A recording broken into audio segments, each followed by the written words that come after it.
In the old Russian town of Vladimir lived a young merchant, Ivan Dmitrich Aksionov. He was fair-haired, curly-headed, and strikingly handsome. Aksionov owned 2 shops and a fine house, and was known for his cheerful spirit and success. At home, his evenings were filled with music and laughter. Aksionov sang and played the guitar, while his wife and 3 daughters gathered around in quiet joy. One summer morning, as Aksionov prepared to leave for the Nizhny fair, his wife begged him not to go. She told him she had dreamt a bad omen. But Aksionov only laughed and set off on his journey. On his way, he stopped at an inn, where he met another merchant. They shared tea, spoke kindly, and went to bed in adjoining rooms. Not long after leaving the inn, Aksionov was stopped by officials. To his horror, a blood-stained knife was found in his bag. Though he swore his innocence, his trembling voice and pale face made him appear guilty. Aksionov's wife came to see him in prison, her heart heavy with fear. At the sight of him in prison's cell, she could not bear it. Even her voice trembled with doubt, and in that moment, Aksionov felt all hope slip away. For 3 decades, Aksionov endured life as a convict. His hair turned white, his body grew frail, yet his spirit, though tested, remained steadfast. Day after day he labored, prayed, and faced the cold with quiet humility, finding a strange peace amidst suffering. In time, the other prisoners came to revere him. They called him grandfather, even the saint, trusting him to settle disputes and speak with the authorities. A new group of convicts arrived to the prison. Among them was Marko Semyonich, a tall, rough man with a cunning face. Inside the prison walls, Aksionov listened as Marko spoke carelessly. With every word, the truth became clearer.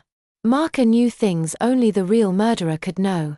At that moment, Aksionov's heart sank. Here before him stood the very man who had framed him and stolen his life. Tormented by thoughts of his stolen youth, his lost family, and the years wasted in chains, Aksionov spent sleepless nights, his heart heavy with anger and bitterness. Marko Semyonich had carved a great tunnel through the prison wall, planning his escape.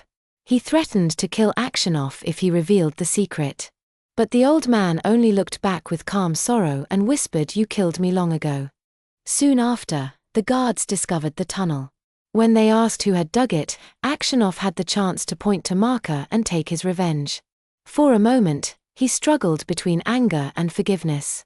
But in the end, he stayed silent and simply said, "It's not for me to say, only God can decide." Marko dropped to his knees, confessing the murder and pleading for forgiveness. Aksionov, worn down by 30 years of suffering, replied softly that he had no home left to return to.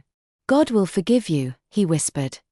Marko Semyonich confessed his guilt, admitting that he had killed the merchant at the inn and hidden the knife in Aksionov's bag, an act committed nearly 3 decades ago.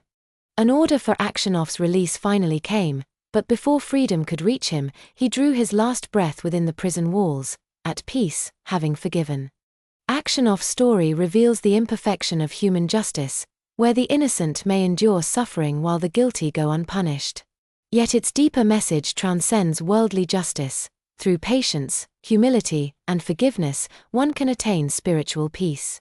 Despite enduring undeserved punishment, Aksionov chooses to forgive Marko, demonstrating that moral integrity and divine truth outweigh the desire for revenge. The title, "God Sees the Truth, but Waits," underscores this idea. God is aware of every soul's truth, but justice and redemption unfold according to his divine timing, often beyond human comprehension.